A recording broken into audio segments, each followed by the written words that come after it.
Bella saudara, ini Nasional 5 1 Mac. Fokus utama hari ini. 1,000 cawangan pasaraya tawar potongan harga sehingga 70%. Kenaikan harga minyak tidak jejas harga barang di pasar tani. Dan juga guru dihukum gantung bunuh pelajar berusia 7 tahun. Dan saudara, lintas langsung negeri pula, kita akan bersama Damia Cassandra Manja dari RTM Sarawak dan menyusul selepas itu bersama Anisha Doles dari RTM Sabah dan akhir sekali bersama Nur Azia Ahmad dari RTM Perlis. Semuanya seketika nanti.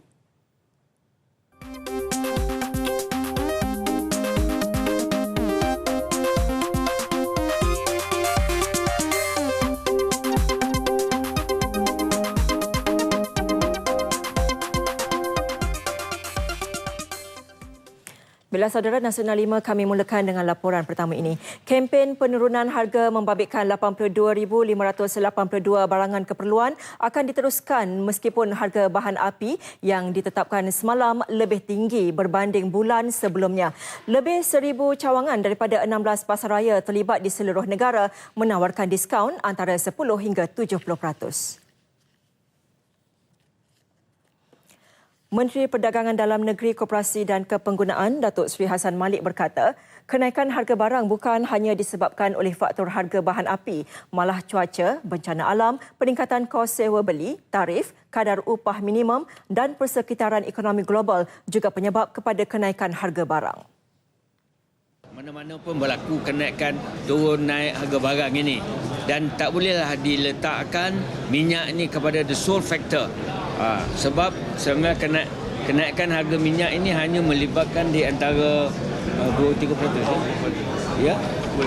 2 ke 5% saja disebabkan oleh harga minyak ini. Beliau berkata demikian kepada pemberita selepas majlis pelancaran kempen penurunan harga 2015 di Kuantan, Pahang. Antara pasaraya terlibat ialah The Store, Tesco, Aeon Big, Giant Maiden dan Econ Safe. Kempen dilancarkan serentak di seluruh negara. Berhubung kenaikan harga bahan api semasa, Datuk Seri Hassan menjelaskan penetapan harga ditentukan oleh sebuah pasukan yang terdiri daripada Kementerian Keuangan, Unit Perancang Ekonomi EPU dan KPDNKK. Di Pulau Pinang pula, majlis pelancaran kempen penurunan harga berlangsung di pasaraya Aeon Big seberang Perai. Dan untuk mengetahui lebih lanjut, kita bersama wartawan Syarmila Rastam di Pulau Pinang. Silakan. Terima kasih kepada rakan penyampai di Angka Sepuri. Seperti yang anda dapat saksikan sekarang ini, saya kini berada di Pasaraya Aeon Big Seberang Jaya, di mana sebentar tadi baru saja berlangsungnya majlis pelancaran kempen penurunan harga barang peringkat negeri Pulau Pinang, dan majlis disempurnakan oleh Timbalan Menteri Kesihatan iaitu Datuk Seri Dr. Helmi Yahya. Untuk makluman, Pasaraya Aeon Big ini merupakan salah satu daripada pasaraya di Pulau Pinang yang terlibat dengan kempen penurunan harga barang. Jadi untuk mengetahui dengan lebih terperinci mengenai kempen di Pulau Pinang ini, kita sekarang bersama dengan Timbalan Ketua Setiausaha Bahagian Perdagangan Dalam Negeri di Kementerian Perdagangan Dalam Negeri, Koperasi dan Kepenggunaan, Datuk Azmi Latih. Jadi terima kasih kerana sudi bersama dengan kami, Datuk. Jadi Datuk boleh perincikan sedikit tentang program kempen peringkat Pulau Pinang hari ini?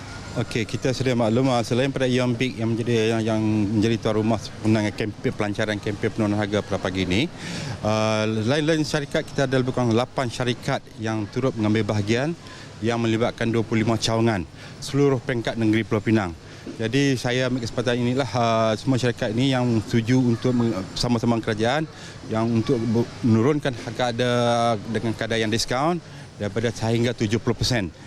Jadilah hari inilah saya mengambil kesempatan mengucapkan banyak terima kasih pada syarikat yang turut mengambil bahagian, turut bersama-sama dengan kerajaan, hasrat kerajaan untuk menurunkan harga barang dan secara tak langsung kita meningkatkan daya beli kepada pengguna-pengguna atau kepada orang ramai.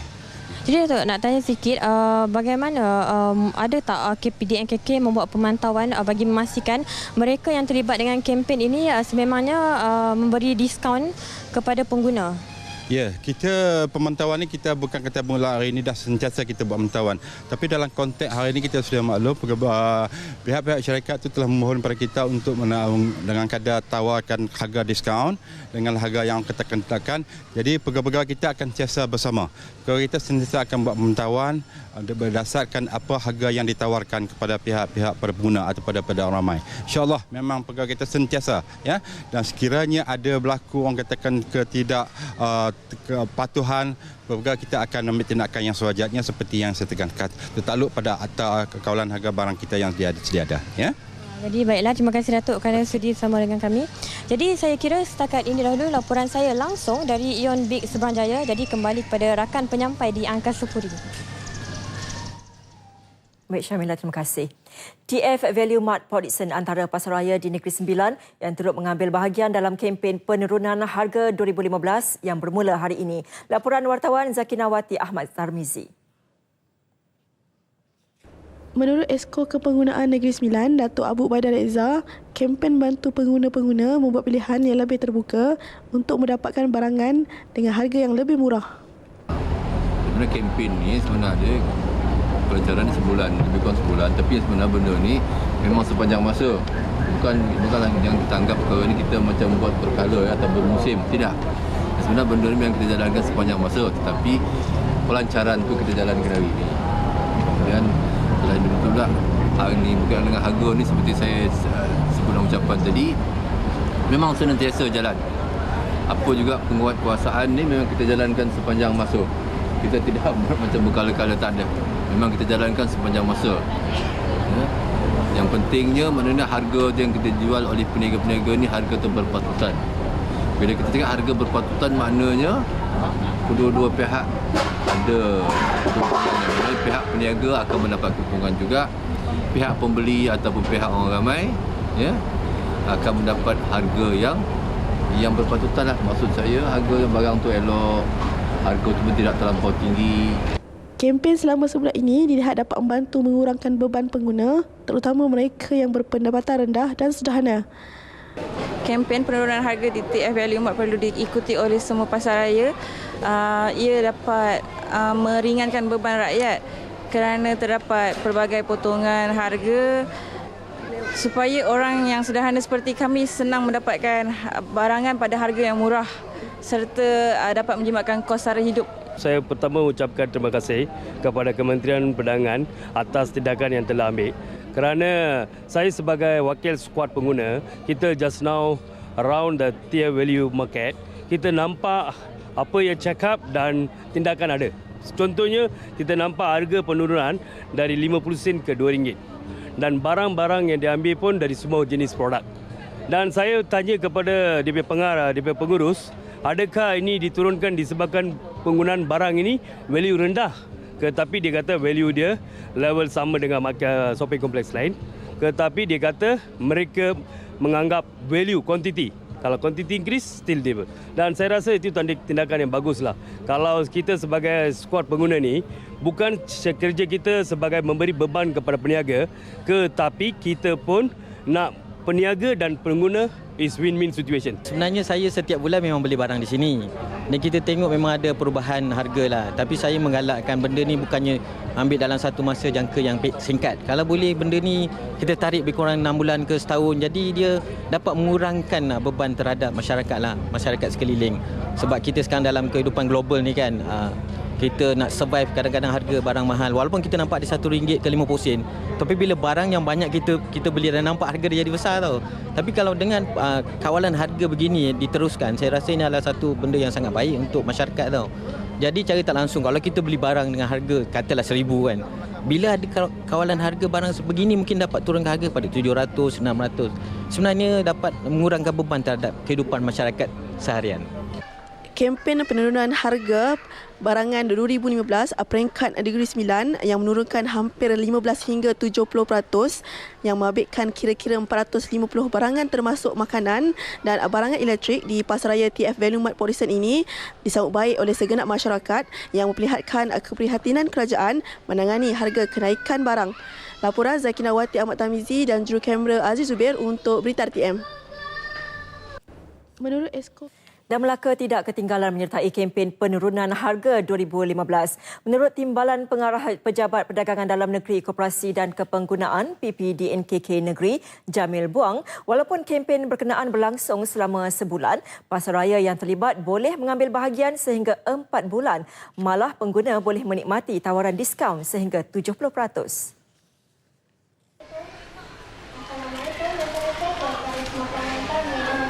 Barang-barang, kebanyakan barang yang turun harga ni barang-barang makanan utama, barang-barang makanan asas.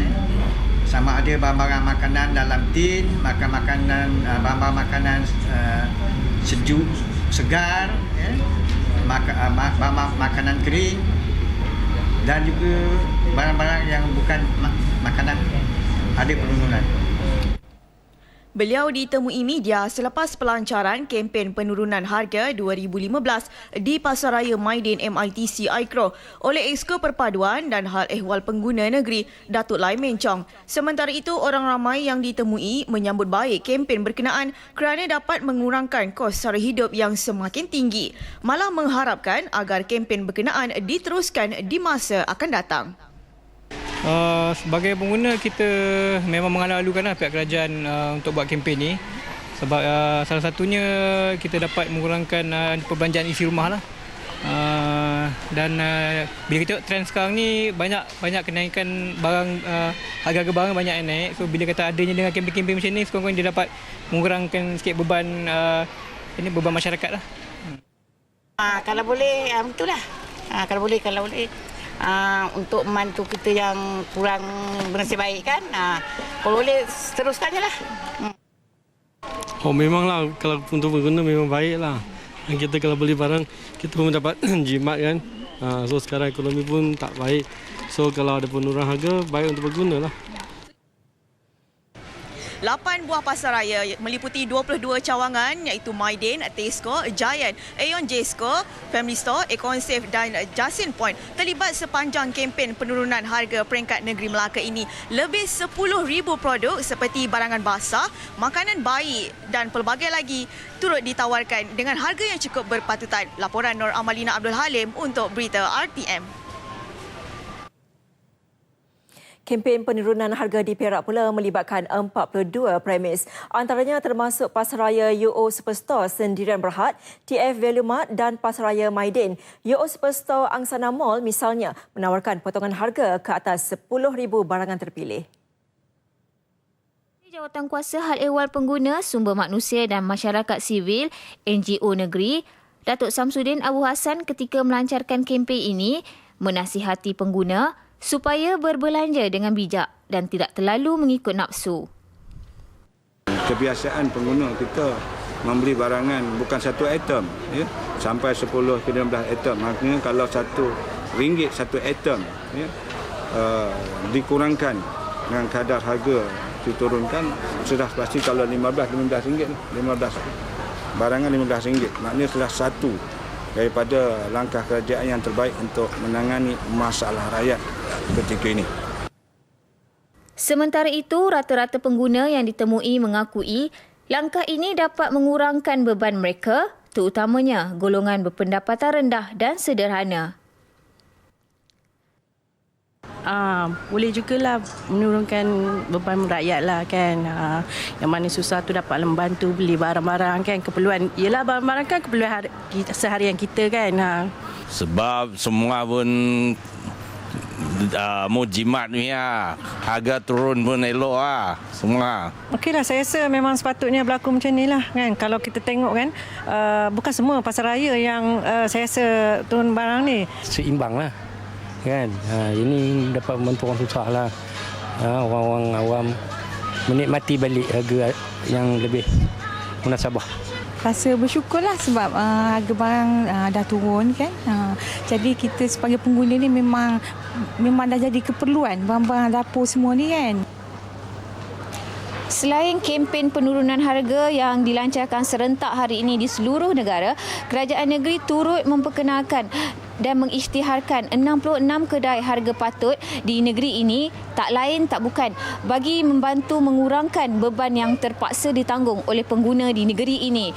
Diharapkan dengan pelbagai pendekatan yang dijalankan oleh kerajaan ini, ia sedikit sebanyak dapat memberi lebih banyak pilihan kepada pengguna untuk berbelanja dengan lebih bijak. Dan dalam masa sama, pengguna juga perlu bijak menggunakan hak dan kuasa yang ada dengan sebaik-baiknya. Nur Ain Abu Bakar melaporkan untuk RTM. Di Kuala Terengganu pula, lebih 200 pengunjung memeriahkan pelancaran kempen penurunan harga barang peringkat negeri. Perinciannya kita bersama wartawan Siti Jamilah Hanim Jamil. Silakan. Terima kasih rakan Sugas di Angkasa Puri. Assalamualaikum dan salam satu Malaysia. Bersempena kempen penurunan harga 2015 yang berlangsung serentak di seluruh negara hari ini, Terengganu juga tidak terkecuali dalam melaksanakan program ini. Dan bersama saya kini pengarah KPDNKK Negeri Terengganu, Tuan Muhammad Nur Musa, yang akan berkongsikan mengenai program yang berlangsung di Terengganu hari ini. Jadi Tuan, boleh ceritakan mungkin berapa jumlah pasaraya yang terlibat di Terengganu sempena program kita pada hari ini, dan juga mungkin ada sedikit nasihat yang Tuan boleh berikan kepada semua rakyat di negeri ini. Untuk kempen penurunan harga bagi negeri Terengganu, sebanyak 20 buah pasaraya besar yang terdapat di negeri Terengganu telah mengambil bahagian. Jadi kita harapkan supaya pasaraya yang ada di Terengganu ini mengambil peluang ini secara sukarela bagi menawarkan harga yang baik untuk pengguna lah. Jadi nasihat saya kepada pengguna supaya gunakanlah hak mereka. Buat perbandingan harga dan banci harga sebelum membuat pembelian barang-barang untuk keperluan isi rumah mereka. Terima kasih Tuan. Dan itu saja yang dapat saya kongsikan dari Terengganu. Dan bertempat di Pasaraya Hoki Seng Kuala Terengganu, majlis pelancaran telah pun disempurnakan oleh Yang di-Pertua Dewan Undangan Negeri mewakili Menteri Besar Datuk Mahathir Razif Abdul Rahman, iaitu Datuk Zubir Embong. Sekali laporan saya kembali kepada rakan Sugas di Angkasa Puri. Silakan. Kenaikan harga minyak tidak akan menjejaskan program turun harga barangan di pasar tani seluruh negara. Menteri Pertanian dan Industri Asas Tani, Datuk Seri Ismail Sabri Yaakob menjelaskan program yang dilancarkan pada 7 Februari lepas melibatkan 73 barangan komoditi terpilih pasar tani akan terus dikekalkan. Beliau juga memberi jaminan penjimatan harga antara 5 hingga ke 20% berbanding harga di pasar lain akan terus ditawarkan. Dan saya ingin membuat komitmen di sini bahawa walaupun kenaikan harga minyak, tetapi harga barang, harga produk di pasar tani akan kita kekalkan kurang daripada harga yang dijual di pasar-pasar lain. Jadi saya harap apabila minyak naik, jangan jadikan alasan harga minyak pula untuk menaikkan harga barang. Jadi kena konsisten ni pedagang-pedagang ni. Beliau berkata demikian dalam sidang media selepas program pemimpin bersama pemasar sempena promosi pembiayaan mikro di Pasar Tani Paroi Jaya Seremban. Tegasnya, kenaikan harga minyak bukan alasan kepada peniaga menaikkan harga barangan. Pihak kementerian tidak akan berkompromi dengan mana-mana peniaga di Pasar Tani yang tidak mengikut peraturan dan mereka bakal berdepan tindakan dibuang daripada peserta Pasar Tani. Bermula Jun tahun ini, kesemua peniaga di Pasar Tani perlu mengambil barangan terus daripada peladang dan bukan melalui pasar borong. Ini bagi memastikan semua barang dapat ditetapkan mengikut harga barangan terus dari ladang yang jauh lebih rendah jika dibandingkan dengan harga melalui orang tengah atau pasar borong. Ke arah itu, perbincangan sedang dilakukan bagi memperoleh bekalan yang mencukupi daripada pembekal dengan padanan barangan yang bersesuaian dengan permintaan peniaga-peniaga di Pasar Tani. Dua buah stesen minyak di kawasan Pekalan Cepa dan Melur disiasat kerana menutup awal operasi selepas penetapan harga baru petrol dan diesel diumumkan awal malam tadi. Pengarah Kementerian Perdagangan Dalam Negeri, Koperasi dan Kepenggunaan KPDNKK Kelantan, Datuk Gani Harun berkata, tindakan dilakukan hasil pemantauan mereka bermula 6.30 petang semalam. Operasi melibatkan seramai 85 pegawai dan kaki tangan KPDNKK melibatkan pemeriksaan di 167 stesen minyak. Sebuah stesen minyak menutup operasi awal sedangkan sebelum ini beroperasi 24 jam. Pemeriksaan lanjut mendapati terdapat 19,000 liter petrol RON 95 berbaki di stesen minyak berkenaan. Penipuan ini adalah pertama kalilah berlaku di musim akhir bulan dan awal bulan berikutnya tu yang kita ada sistem apungkan minyak ini. Jadi ini satu kes pertama yang berlaku di sini dan kita mengambil tindakan untuk seal semua pam dia tu dan esok untuk kita membuat siasatan lanjut ke atas owner stesen minyak ni. Kes kedua di Melur pula mendapati stesen minyak terbabit tidak mempunyai bekalan minyak. Tindakan sita dibuat kerana pemilik stesen telah melanggar arahan Kementerian mengikut Peraturan 12A Peraturan Kawalan Perdagangan 1974 yang dikatakan menipu pengguna. Jika sabit kesalahan, pengusaha stesen minyak boleh didenda sehingga RM100,000 atau 3 tahun penjara.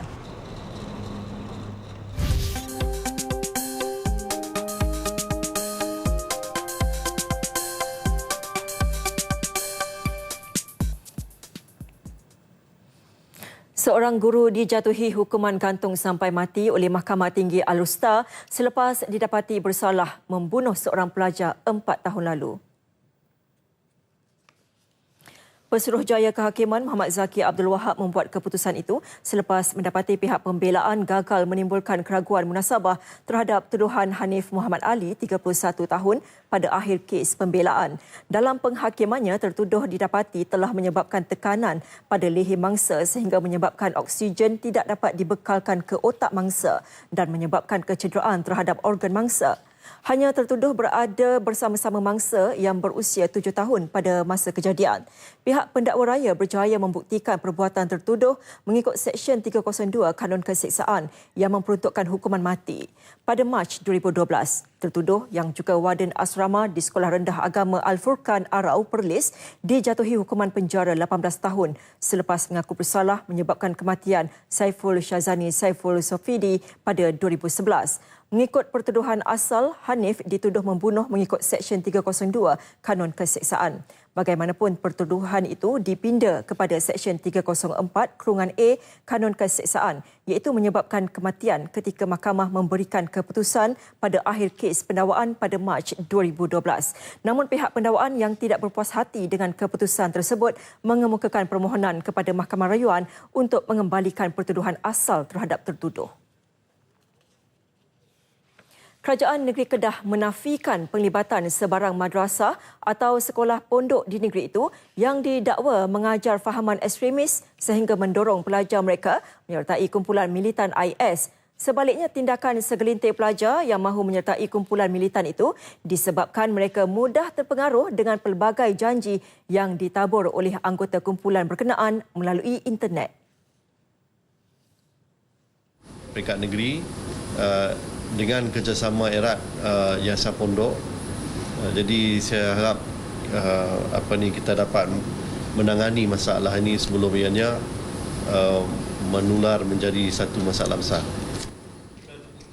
Jelasnya kerajaan negeri tiada perancangan untuk menutup madrasah atau sekolah agama di negeri itu. Datuk Seri Mukris ditemui selepas taklimat pembangunan daerah Pendang sempena program Mesra Rakyat di Pejabat Daerah Pendang 25 Februari lalu. Pengasas bersama madrasah Nurul Hidayah di Kuala Ketil, Muhammad Zainul Arifin, juga menafikan dakwaan kononnya sekolah itu menyebar fahaman militan di kalangan pelajarnya. Beliau berkata dakwaan yang dibuat dalam laporan video dokumentari terbitan akhbar The New York Times dan beberapa media lain baru-baru ini tentang sekolah itu adalah tidak benar. 6 buah rumah separuh kayu hangus dalam satu kebakaran di Jalan Parameswara, Bandar Hilir, Melaka pukul 9.30 pagi tadi. Walau bagaimanapun, kesemua rumah berkenaan tidak berpenghuni. Ketua Bomba Zon 1 Melaka Azman Sulaiman memberitahu pihaknya menerima panggilan kira-kira 25 minit selepas kebakaran berlaku. 4 buah jentera bomba dikejarkan ke tempat kejadian dari Balai Bomba Melaka Tengah dan Jasin yang melibatkan 30 anggota. Kebakaran berjaya dipadamkan dalam masa setengah jam. Punca kebakaran masih dalam siasatan. Susulan laporan wabak swine flu atau influenza A H1N1 yang dilaporkan berlaku di India ketika ini, Kementerian Kesihatan Malaysia KKM yang merujuk kepada kenyataan Kementerian Kesihatan India mengesahkan kes-kes yang dilaporkan adalah sah influenza A H1N1 iaitu virus jenis yang sama dengan pandemik H1N1 yang berlaku pada tahun 2009. Dalam satu kenyataan media, Ketua Pengarah KKM, Datuk Dr. Nur Hisham Abdullah menasihati orang ramai yang ingin ke India agar sentiasa mengamalkan langkah-langkah pencegahan penularan jangkitan influenza. Ia seperti mengekalkan tahap kebersihan diri yang tinggi iaitu amalan kerap membasuh tangan dengan menggunakan air dan sabun atau sanitizer. Orang ramai juga perlu memakai penutup mulut sekiranya berdekatan dengan orang yang mempunyai gejala jangkitan saluran pernafasan seperti selsema dan batuk selain mengelak daripada mengunjungi kawasan yang sesak dengan orang ramai. Pengunjung ke India terutamanya kanak-kanak, warga tua, wanita mengandung dan mereka yang mempunyai penyakit-penyakit kronik digalak mendapatkan pelalian vaksin influenza bermusim yang turut meliputi influenza A H1N1 yang ada dijual dalam pasaran. Namun sekiranya mengalami gejala penyakit seperti demam, selsema, sakit tekak dan batuk, mereka dinasihat untuk segera mendapatkan rawatan di klinik atau hospital berhampiran. Pertubuhan Kesihatan Sedunia WHO pada Ogos 2010 mengumumkan dunia kini berada di dalam fasa pasca pandemik, post-pandemic H1N1, di mana pihak WHO tidak lagi memantau jangkitan virus influenza H1N1 secara khusus. Ini disebabkan cara jangkitan, tanda-tanda jangkitan, risiko untuk mendapat jangkitan dan komplikasi akibat influenza A H1N1 sama dengan influenza bermusim yang lain. Namun sehingga kini WHO tidak mengeluarkan sebarang nasihat perjalanan atau mengeluarkan sebarang larangan lawatan ke India setelah hampir 191 orang termasuk seorang pelancong asing dilaporkan maut akibat penyakit berkenaan di India. Sesuai dengan kematangan usia 82 tahunnya, tentera darat melalui proses transformasi dalam membentuk sebuah ketumbukan yang moden dan kredibel. Perubahan paling ketara adalah pemodenan infrastruktur dan evolusi kelengkapan serta persenjataan selain perkembangan struktur organisasi dan modal insan. Kita ikuti laporan khas sempena Hari Ulang Tahun ke-82 Tentera Darat hari ini dengan tema Tentera Darat Teguh Siaga ATM Gah ATM Perkasa. Dari semasa ke semasa, Tentera Darat berkembang mengikut arus perubahan dan pemodenan bagi membentuk sebuah angkatan yang inklusif. Kini, Tentera Darat menuju ke arah sebuah angkatan network-sentrik yang bersesuaian dengan evolusi teknologi pertahanan semasa. Tumpuan kita adalah untuk memberi beberapa untuk firepower, mobility daripada segi kenderaan ringan yang lain sebagai weapon platform dan sebagainya. Dan sebahagiannya adalah untuk keselesaan anggota. So kerana ini adalah trust yang telah ditetapkan oleh Angkatan Tentera Malaysia. Penekanan juga diberi kepada usaha meningkatkan kualiti kehidupan warga Tentera Darat melalui pembangunan kem-kem serta kediaman keluarga anggota. Biarpun berhadapan kekangan keuangan, usaha mempertingkatkan keupayaan dan kesiagaan Tentera Darat dilaksanakan mengikut pelan pembangunan strategik Tentera Darat. Pada RMK 11 ini juga beberapa keperluan utama kita diberikan perhatian, khususnya untuk meningkatkan menggantikan peralatan yang obsolete yang dah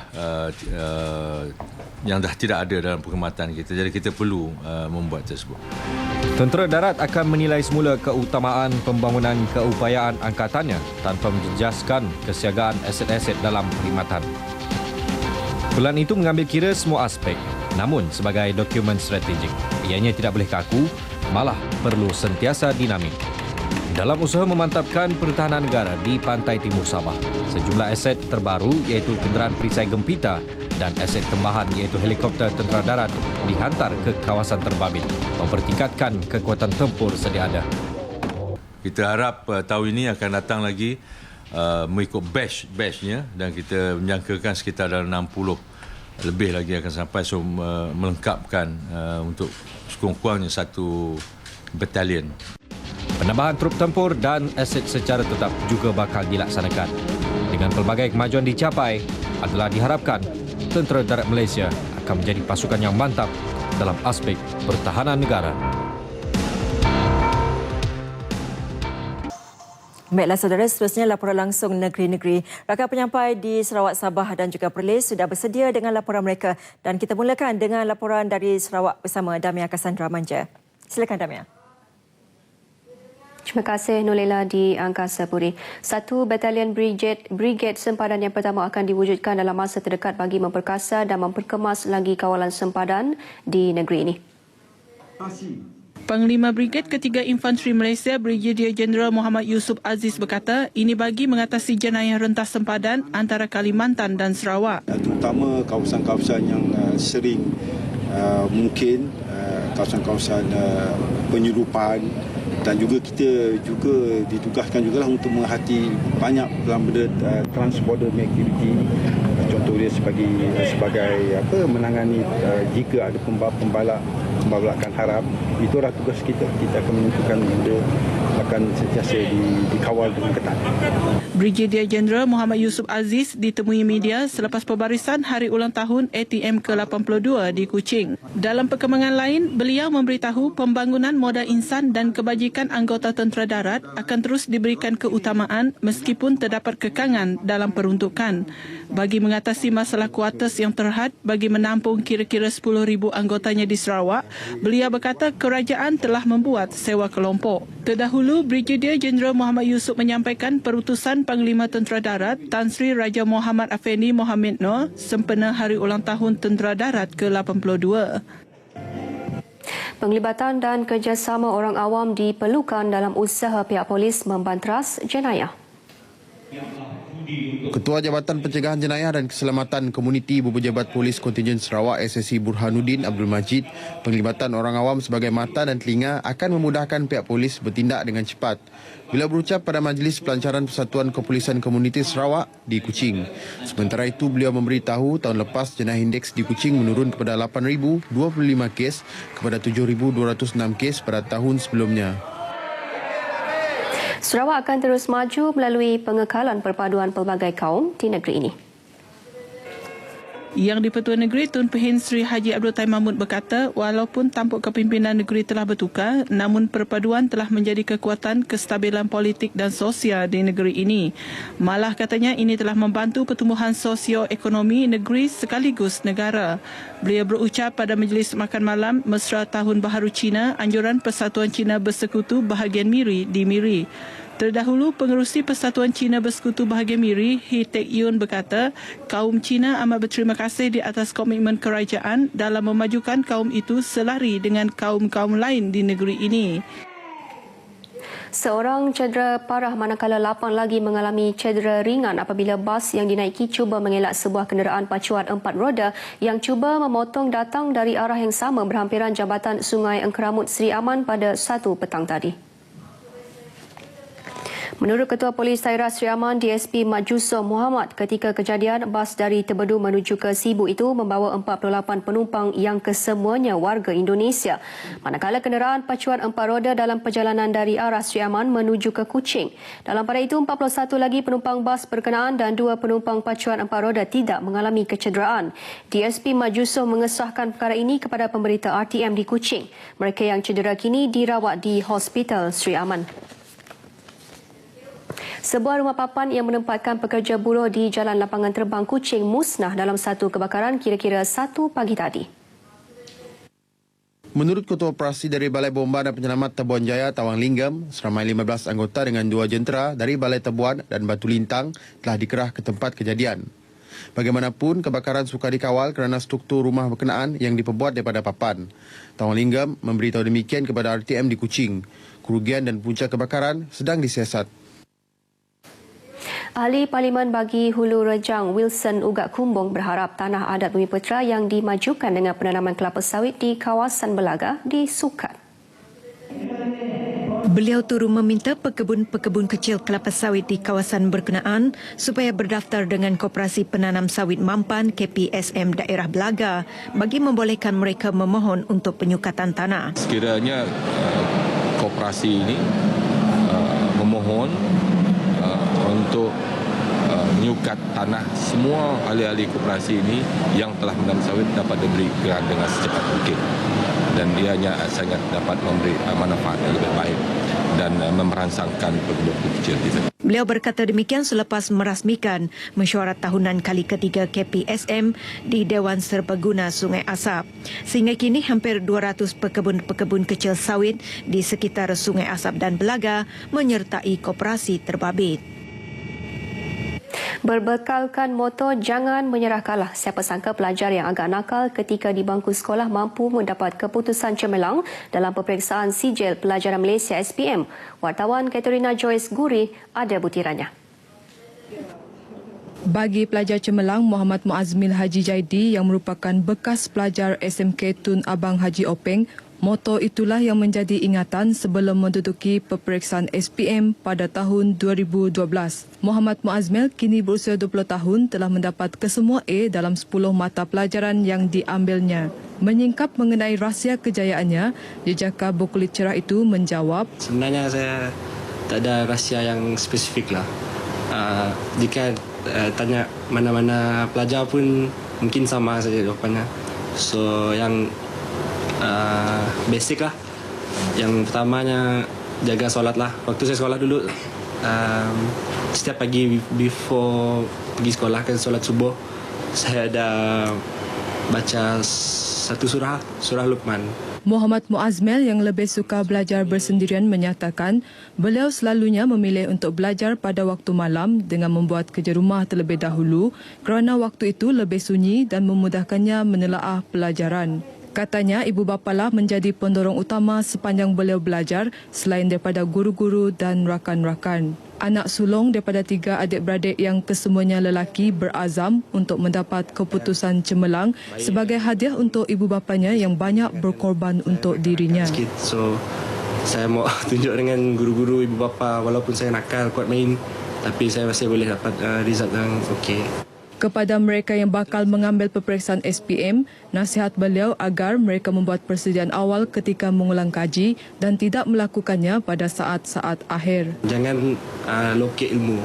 Jangan malu bertanya dan jangan kedekut dengan ilmu.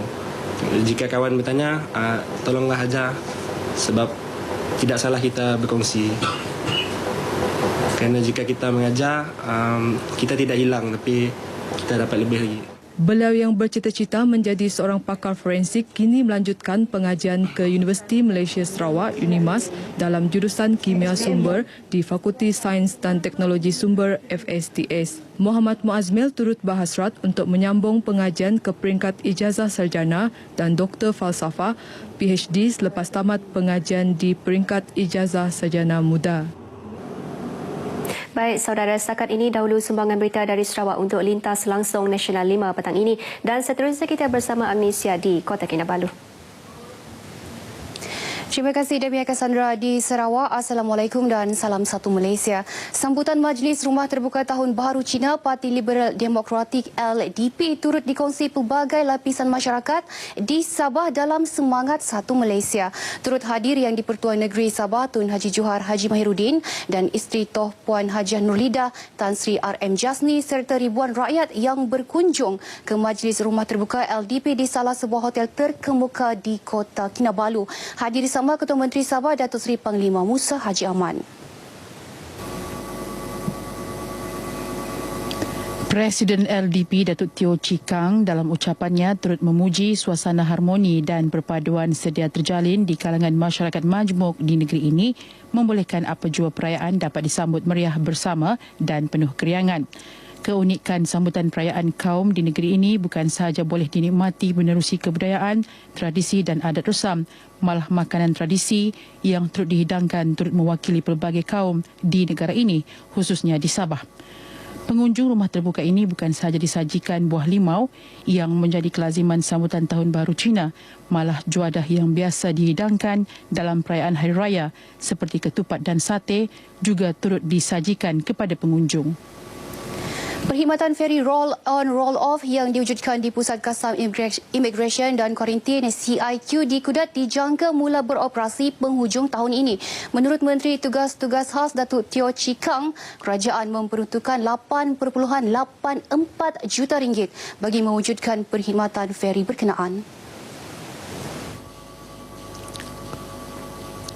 Datuk Teo yang juga wakil rakyat Tanjung Kapur berkata apabila mula beroperasi kelak ia mampu memberi impak positif terhadap hubungan dua hala antara Malaysia dan Palawan Filipina dari segi ekonomi, perdagangan dan pelancongan. Saya begitu positif bahawa ia akan merangsangkan lagi kemajuan pembangunan ekonomi di khususnya di daerah Kudat ini.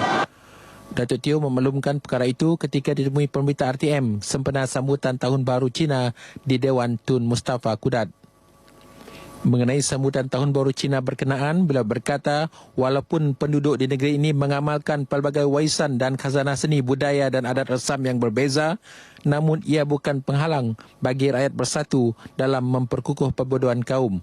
Ia sekaligus membuktikan negeri ini merupakan ikon terbaik dalam pelaksanaan konsep gagasan Satu Malaysia yang diperjuangkan kerajaan. Majlis Anjuran Parti Liberal Demokratik LDP Tanjung Kapur dihadiri lebih 200 komuniti setempat sekitar Kudat. Masyarakat harus bersikap lebih bertanggungjawab dengan tidak menyalahgunakan kebebasan bersuara sama ada melalui medium teknologi maupun media sosial yang begitu popular masa kini.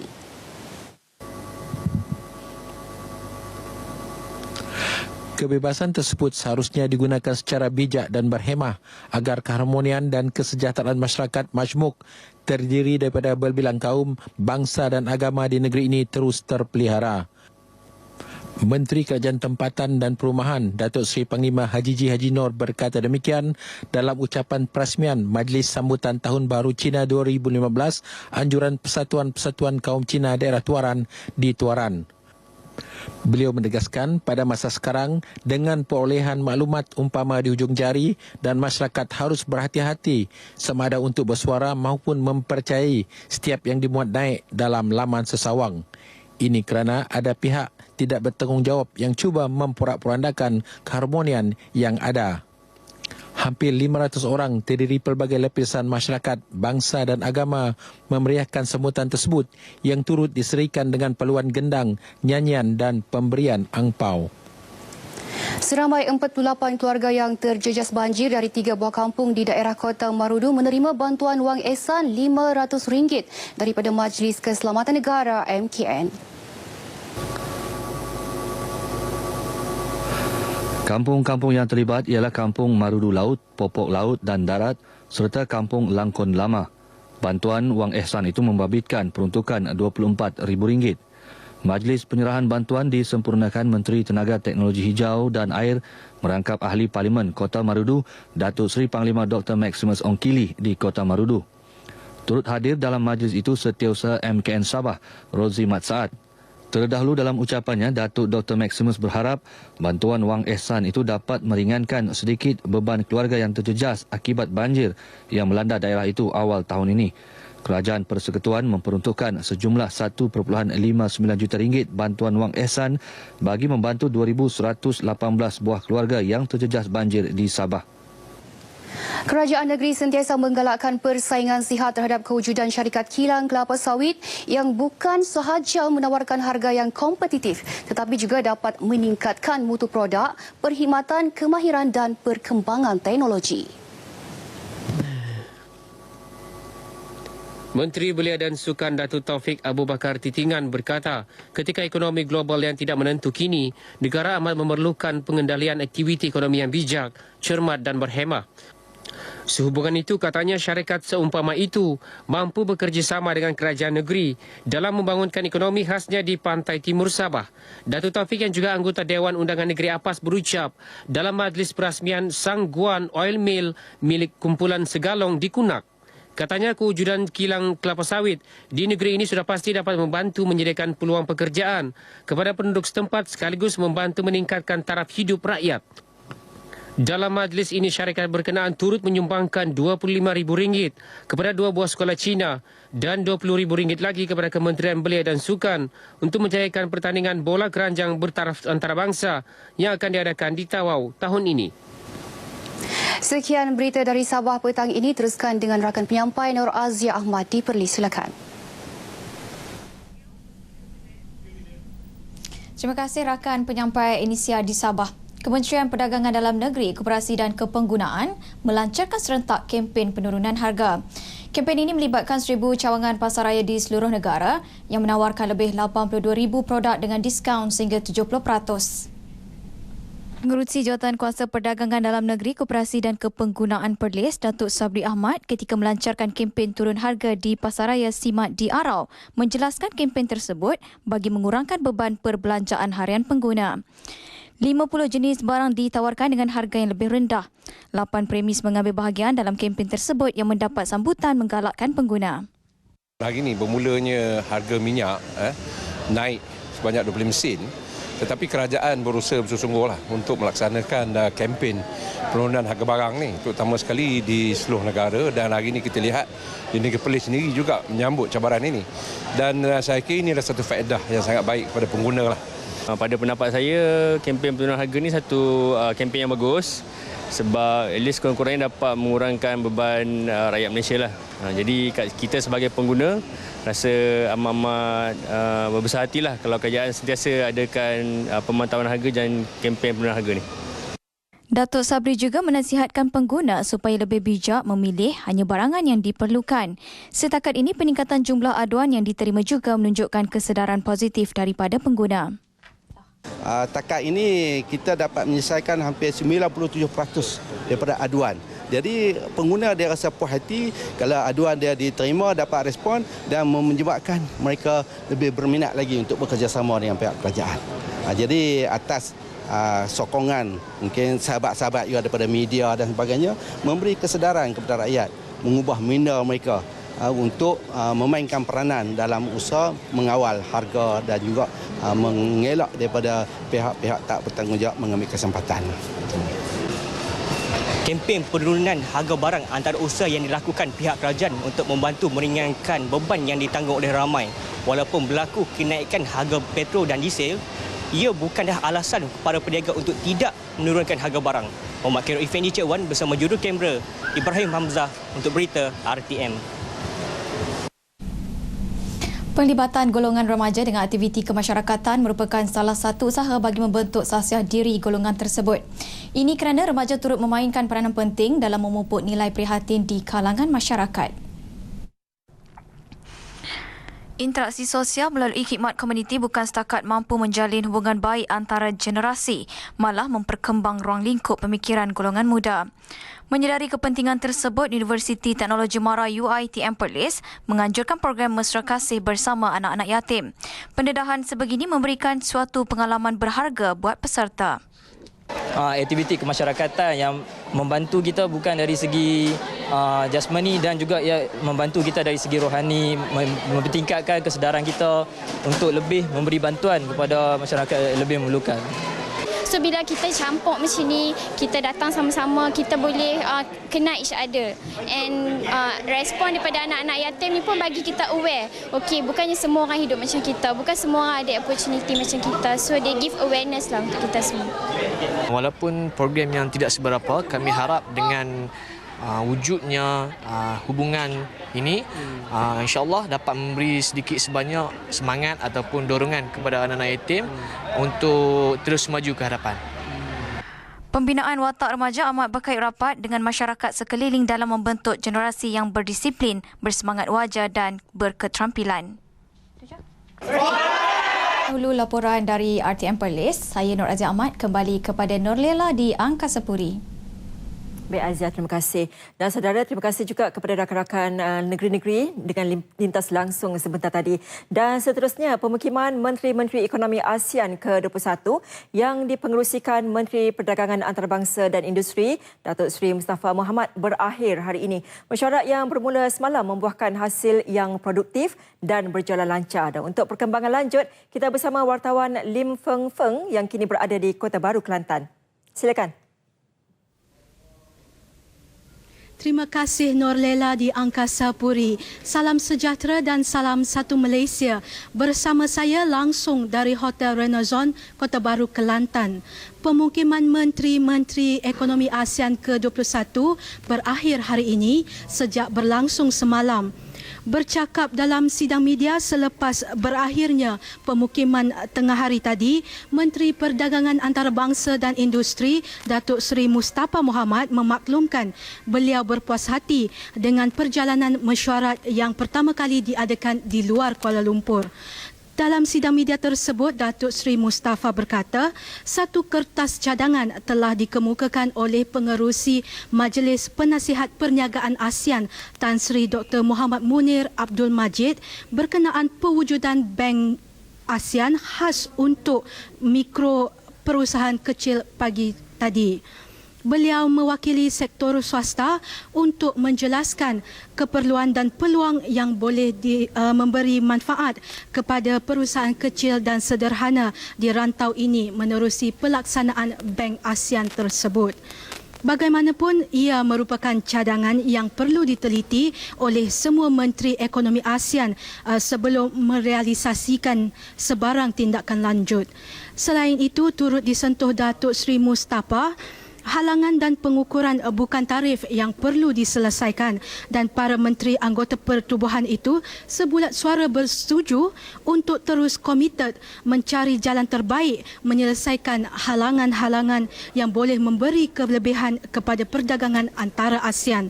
Dan ketika ini, para delegasi masih lagi berada di rantau panjang bagi meninjau suasana sebenar dan mendapat gambaran lebih jelas pergerakan perdagangan yang berlangsung di sempadan Malaysia-Thailand. Setakat itu saja yang dapat saya kongsikan bersama anda ketika ini.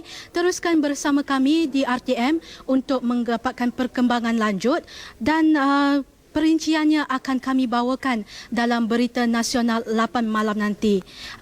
Setakat itu saja dan kembali ke Angkasa Puri bersama Norlela. Silakan. Baik, terima kasih Lim Feng Feng. Dan saudara, kita ke berita sukan. Penjualan tiket perlawanan pusingan kedua Piala FA di antara juara bertahan Pahang dengan Johor Darul Takzim JDT di Stadium Darul Makmur berjalan lancar. Ya, berikutan 9 kaunter dibuka termasuk kaunter khas untuk kaum wanita sejak 10 pagi tadi. Hasil tinjauan mendapati rata-rata penyokong setia bola sepak sedia menunggu kaunter tiket dibuka sejak 8 pagi tadi. Pertemuan Pahang dan JDT itu amat dinantikan oleh peminat setia pasukan Tok Gajah bagi memastikan Piala FA terus kekal dalam genggaman pasukan Pahang. Malah penyokong pasukan Pahang yang ditemui optimis dengan prestasi skuad Tok Gajah yang sebelum ini berjaya menewaskan pasukan Yada Narbonne FC dalam saingan Piala FC baru-baru ini. Game pada esok saya harap pemain-pemain Pahang akan main bersungguh lah. Sebabnya sebelum ni masa Piala Sebangsih kita kalah. Jadi saya harap jurulatih kita Zainal Bidai akan improvekan bahagian tengah. Sebab sekarang ni kita biasanya ada masalah di bahagian serangan. Saya harap kemenangan tapi kepada coach buat taktikal yang lebih mantap daripada sebelum-sebelum ni. Tapi yang terbukti di Piala AFC Pahang dah mula menang. Harap kemenangan ni terus berterusan. Harap pasukan Pahang ni dapat mengekalkanlah momentum dia untuk game akan datang lah. Jadi harap pasukan Pahang ni akan menang hari esok menentang JDT. Okey. Target kah? Berapa? 2-1. Penyokong yang hadir ke stadium diingatkan supaya mengekalkan disiplin dan menjaga tingkah laku masing-masing. Perlawanan di antara Pahang dengan JDT akan bermula 8.45 malam. Kejohanan Rugby Premier 7 MCKK 2015 bakal melabuhkan tirainya hari ini. Edisi ke-5 tahun ini dianggap yang terbaik walaupun jumlah penyertaan sama seperti tahun lalu. Namun kemeriahan kejohanan kali ini lebih terasa. Pengerusi penganjur yang juga Presiden Persatuan Bekas Pelajar Maktab Melayu Kuala Kangsar MKOBA, Datuk Ghazali Man Arif berkata, sambutan menggalakkan bagi penganjuran edisi kali ini menggambarkan minat masyarakat terhadap sukan rugby semakin meningkat. Temasya 3 hari yang bermula Jumaat lalu telah menyaksikan perlawanan sengit di antara pasukan sekolah-sekolah tempatan selain kehebatan yang ditunjukkan pasukan luar negara yang turut mengambil bahagian. Pasukan Scots College, Sekolah Menengah Tunku Abdul Rahman, Sekolah Sukan Hong Kong dan Maktab Melayu Kuala Kangsar akan berentap untuk merebut slot perlawanan akhir. Kita menjemput tahun ini sebanyak 21 sekolah dan 3 international team, ya, termasuk Vijay Raut. Vijay Raut ini memang tiap-tiap tahun bermain dengan MCKK sudah berpuluh tahun. Daripada zaman saya sekolah lagi dulu. Menurut Datuk Ghazali lagi, sukan rugby begitu sinonim dengan MCKK sejak dahulu lagi dan berharap lebih banyak sekolah di Malaysia yang akan menubuhkan pasukan rugby dan menyertai kejohanan ini pada masa akan datang. Selain itu, beliau menyatakan penghargaan kepada pihak penaja yang membantu dalam kelangsungan penganjuran kali ini. Baiklah saudara, fokus utama Nasional 5 sekali lagi. 1,000 cawangan pasaraya tawar potongan harga sehingga 70%. Kenaikan harga minyak tidak jejas harga barang di pasar tani. Guru dihukum gantung bunuh pelajar berusia 7 tahun.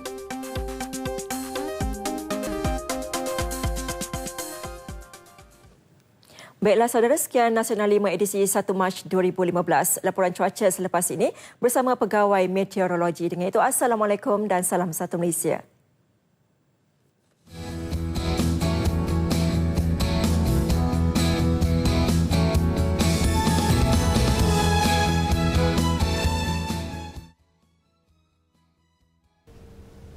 Terima kasih rakan penyampai dan kasih puri. Assalamualaikum dan salam satu Malaysia. Corak tiapan angin di negara kita pada ketika ini secara amnya masih lagi bertiup dari arah timur laut dengan kelajuan angin boleh mencapai sehingga 30 km sejam. Dan buat masa ini tiada amaran laut dikeluarkan bagi mana-mana kawasan perairan negara. Dan untuk keadaan cuaca semasa pula pada ketika ini, secara amnya keadaan cuaca hujan dan ribut petir di Semenanjung melibatkan di sekitar negeri Kedah, Perak, Selangor, Kuala Lumpur dan juga Putrajaya, di sekitar negeri Sembilan, Johor dan juga di sekitar negeri Pahang, yang mana keadaan ini dijangkakan akan berterusan sehingga ke lewat petang nanti.